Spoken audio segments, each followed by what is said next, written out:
My hair looks really red, but it's more like a hay color. I think it's the lighting.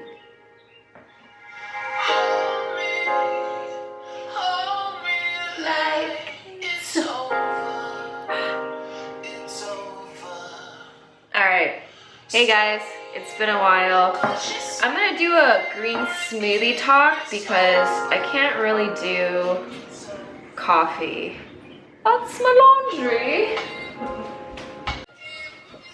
Alright, so green smoothie talk because cannot do caffeine. Just want to catch you guys up on my life. All like 500 of you who actually watch my videos on a weekly basis. So a lot of things have been happening. You guys might have noticed I haven't been posting as many videos. Maybe you haven't. I'm sure most of you haven't. But I am joining another channel very soon. I'm moving back to New York to be on another channel, and all of this I will get into more maybe in the future, maybe not, but don't worry, you guys will still be able to find me and see me on the interwebs on YouTube. And I didn't really plan what I was gonna say in this video, but I think I'll do like a little recap. There's gonna be a lot of green stuff in my teeth, but it's okay, we're all friends here. I'm gonna do a little recap of life since starting YouTube. I think, man, it's been a wild journey. It's been a really wild journey. Deciding to start YouTube, I think, has been one of the best decisions of my life. I'm just gonna stop the music because it's hindering my thought process. So starting YouTube has probably been one of the best decisions I've ever made in my life. It's opened so many doors and helped me realize that anything really is possible as long as you put in the work and you believe in yourself enough and you have the courage and the patience to do whatever it is that you want to do. So growing up, maybe you guys can relate, I grew up watching Disney Channel. I grew up reading 17 magazine. I couldn't help but want to be those girls in those magazines and those girls on TV. So pretty much what that is, it's acting and modeling. And it's always been, or it always was, this like closet dream that I had for myself. But being Asian, not that my parents said I couldn't do it, I think it's just pressure on myself to perform and to do well and to do more than that, because I don't know, acting and modeling, I don't know, it's kind of growing up in Arcadia in a predominantly Asian school, city, where your grades and where you go to college is a lot more important. I shifted my focus, not that I ever wanted to pursue acting or modeling seriously, but like the acting part, I was in theater, I did speech and debate, I was in drama productions when I was in middle school, so I've dabbled in it, but I just never really actually tried because it just didn't seem realistic, and you don't really make a lot of money and all of those things that I don't know, like a 15-year-old or even a 13-year-old thought of. Another reason being, I think we all know what Hollywood is like. I think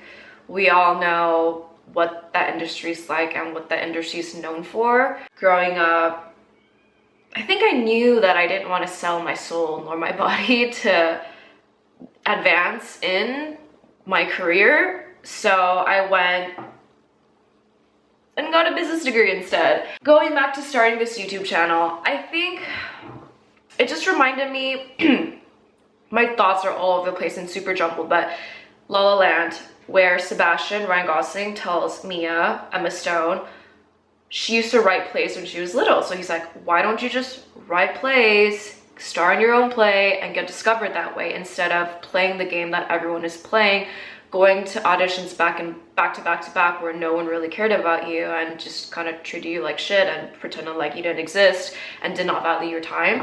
So when he said that, I was like, whoa, that's kind of what I'm trying to do. Instead of playing the game that everyone wants to play to get to where everyone wants to be, which is, I don't even know, like being in movies and being, okay, so backtrack a little. The whole thing about acting, the whole thing about being in movies or like being this whole like blogger influencer thing, for me personally, it has less to do with the things that usually come with these things, which is fame and money, I guess. I just think it's such a great way to share goodness with the world. Growing up, yeah, most actors are philanthropists, which is great, and I don't know, but it's just, it's not, what they do isn't as relatable and isn't as, I want to say real. I mean, it's genuine, it's real, but like, it just, I felt disconnected from it.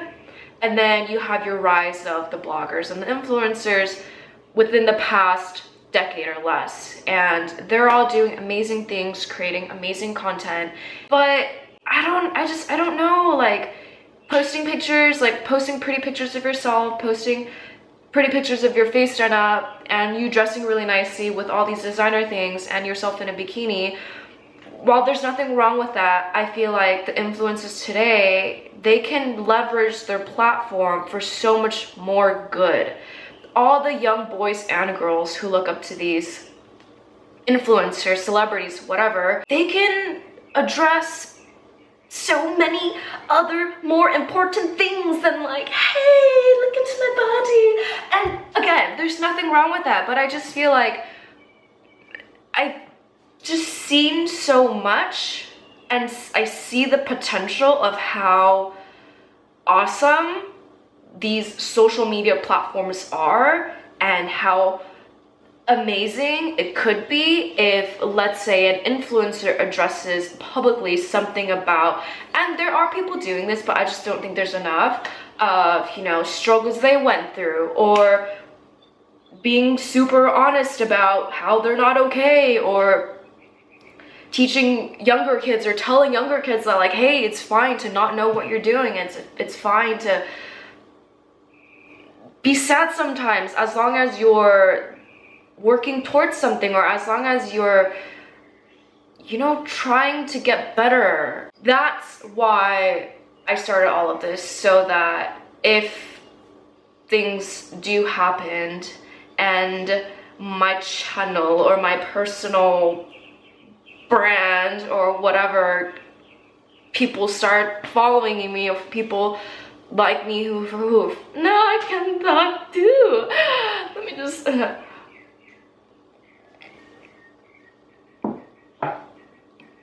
so let's say the stars align, I win the draw of the lottery, and I'm being put on this place where I have a voice to talk about things that, to talk about whatever I want to talk about.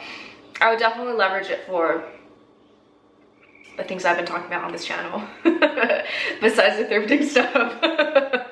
So, starting YouTube, me wanting to be an actress when I was a little tyke, and this like newfound passion for being able to help people on platforms like this, and realizing that there are now, with the help of something like YouTube, like Instagram, like all the social media platforms that exist now, it's possible to get to where I want to be without doing what people traditionally had to do. And this isn't just for me, this is for this is for everybody.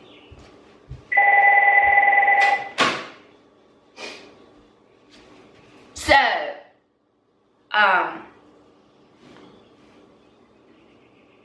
yeah, this journey has been really awesome.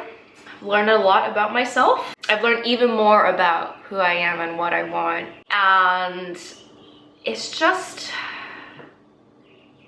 awesome. It's really awesome. The highs were really high, like right now I'm riding on a high, but I just thinking back, I remember how low some of those points were. So the video I made, the 2017 manifesto video, that I think was my proudest brainchild, and it also took the most brain power. I remember I was so frustrated, like 20 hours into editing the video, because it just wasn't coming together the way that I wanted it to. So what happened was I texted my really good friend. I was like, hey, I have this wild idea. Let's go to Joshua Tree and you can help me film. Oh, this friend is a director, so he knows what he's doing. It's like, hey, this is my idea, this is my concept. Here are a couple of manifestos that I found online. It's a tone of voice that I want to emulate. And he was right, I was just like, I know exactly what you want, let's go. So we went to Joshua Tree. He shot a bunch of small clips for me to just piece together myself. So when I got home, started piecing it together. It took a long time to look through all the clips, to put the clips in order, and then to match the music with the clips, and then to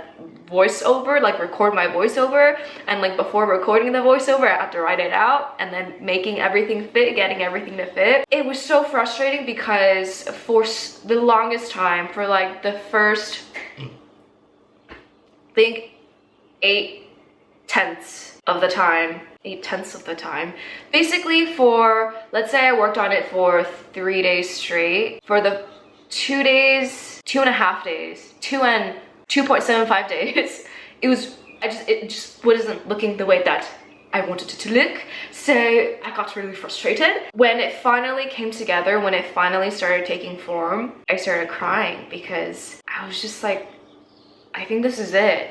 Not just this video, but this is what I want to do. This I can see myself doing for the rest of my life.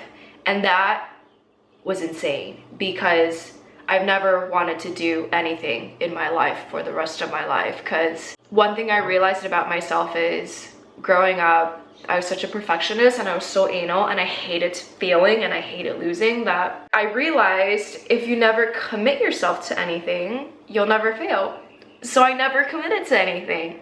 But in that moment, I was like, this is it. I think this is something that I can do for the rest of my life and I wouldn't mind. And what this is, I was like, maybe I can be a director. Maybe I can be a producer. Maybe I can act in stuff. Maybe I can be a writer. And all these maybes that had to do with film, that had to do with movies, camera, videos. In that moment, which was January of this year, so it's just 2 months ago, but that seemed like a lifetime ago, to be honest. That was when I was like, this is it. No matter what I do moving forward for the foreseeable future, I'm gonna continue creating content in the form of videos, no matter if I'm in front of the camera, behind the camera, whatever. Once that was decided, very similar to my life story of, if you guys watched my life story, how I found my life purpose. The first time I went to New York, when the stars aligned, everything just started happening like clockwork. Once my heart was set on this, people started reaching out to me. My old manager reached out to me. And then this new opportunity came up and everything just started happening like magic. I know it's like very absurd and like, ooh, magic, but I just feel like, I don't know. It's like the whole, what's it called? Law of attraction. I honestly don't know what that is, but by the name of just law of attraction, things like believing something and wanting something. Okay, to me, law of attraction is like The Alchemist, where the universe will conspire to make things happen for you if you really want it to happen. And when my heart decided, the universe was just like, I applaud you and I award you with these opportunities. I don't know why the universe talks like a British man, but I don't know. I'm really excited. A lot of things are gonna be happening. I'm moving back to New York. I always love New York. So this is gonna be an awesome thing. And I think I'll end this video with for anyone who, the suspense. I guess the ending will be whoever wants to start YouTube or anything creative. Yeah. I mean, to be fair, I don't have a lot of subscribers. I don't have a lot of people returning back to my channel to watch my videos. But I will say the best thing you could do, and this is what I tell all of my friends who have been wanting to start making videos, the best thing you can do is just to start. Even if no one watches your videos in the beginning, even if you are super shy or you feel like you're awkward or you feel like no one's gonna watch your things, don't have those thoughts, just start. And I think a great way to start would be documenting your life, not for others to see, but for yourself, for your future self.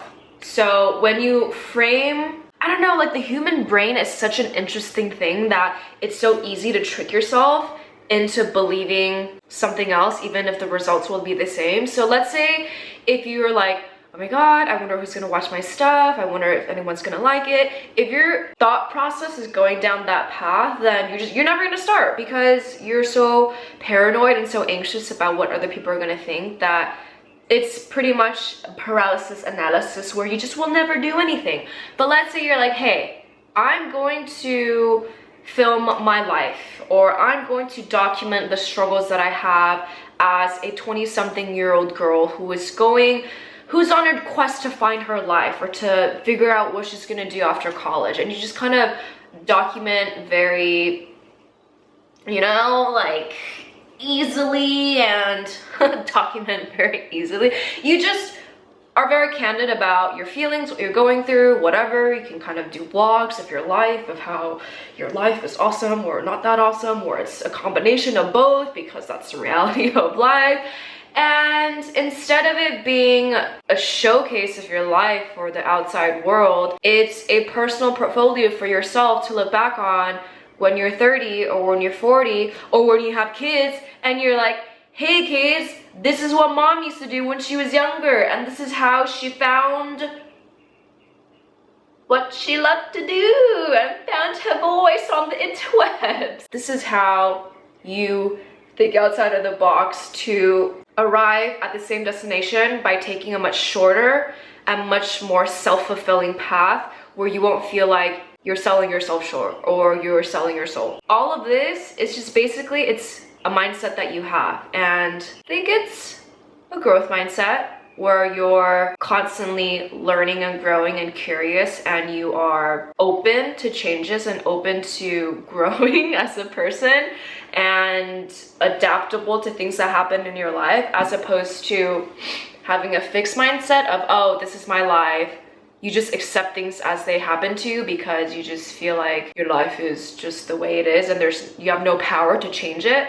But a growth mindset is, no, I can grow and improve and get better, and my life is my life. I have direct control over it. So yeah, the best thing to do if you ever want to start it, if you've ever wanted to start something like this, is just to start. If you're being yourself, if you're doing what you love and people see that, they will gravitate towards you. And as with any success story, it's not gonna happen overnight. It's gonna take time. I recently I loved Nigahiga when I was a lot younger. I haven't been watching his stuff for a long time, but I fell down another rabbit hole a couple of days ago in one of his videos. I think it's a potato love story one, where he's talking about just basically answering questions from his fans. I don't know, I don't like calling it that, but like his people are asking him questions. Dear Ryan, one of them was like, what advice would you give for people who want to start making YouTube videos? And his advice was, don't stop, because the reason why people fail in anything that they do is because they stop. And in this case, it'll be they stop making videos. But if you keep making videos, you keep innovating, keep improving your craft, keep improving yourself along the process, that's a beautiful thing, and that's something worth doing. I probably will not be posting much videos, any videos actually, on my channel. I may be doing one more update just to let you guys know where I am and how to find me and where I'm gonna be. But until then, I I think that's it. I'm really excited for what's to come. I'm really excited for you guys to join me for where I'm gonna go. Yeah, you guys know where to find me. The best way to talk to me is through my email or DM me on the Instagrams. And if you have any questions, comments, I don't know why I said questions twice, but comment section, DM me, email me. I'm always within arm's reach. And here's a hug and my cheek. And I'll miss you guys. It's not like I'm going anywhere. I feel like, oh god, I feel like I'm like breaking up with my channel. But I'm not. I'm just being really dramatic. I guess that's it. Cheers. And I will see you guys soon. I want to leave you guys with like a really good quote, or actually I will. This is my last like favorites thing. 0 to 1 by Peter Thiel. I love that man. This book came at the perfect. Actually, I'm gonna. So I bought it on Kindle and I read it. I finished it within a day, and I bought 3 copies of this book. 1 for myself, 2 for my friends, and I'm probably gonna give more to even more of my friends. So notes on startups or how to build a future. And the ending quote of this book is what I will leave you guys with. Our task today is to find singular ways to create new things that will make the future not just different, but better. To go from 0 to 1. The essential first step is to think for yourself. Just triple, like, underline that part this many times. The essential first step is to think for yourself. Only by seeing our world anew, as fresh and strange as it was to the ancients who saw it first, can we both recreate it and preserve it for the future. Yes. Yes. And with that,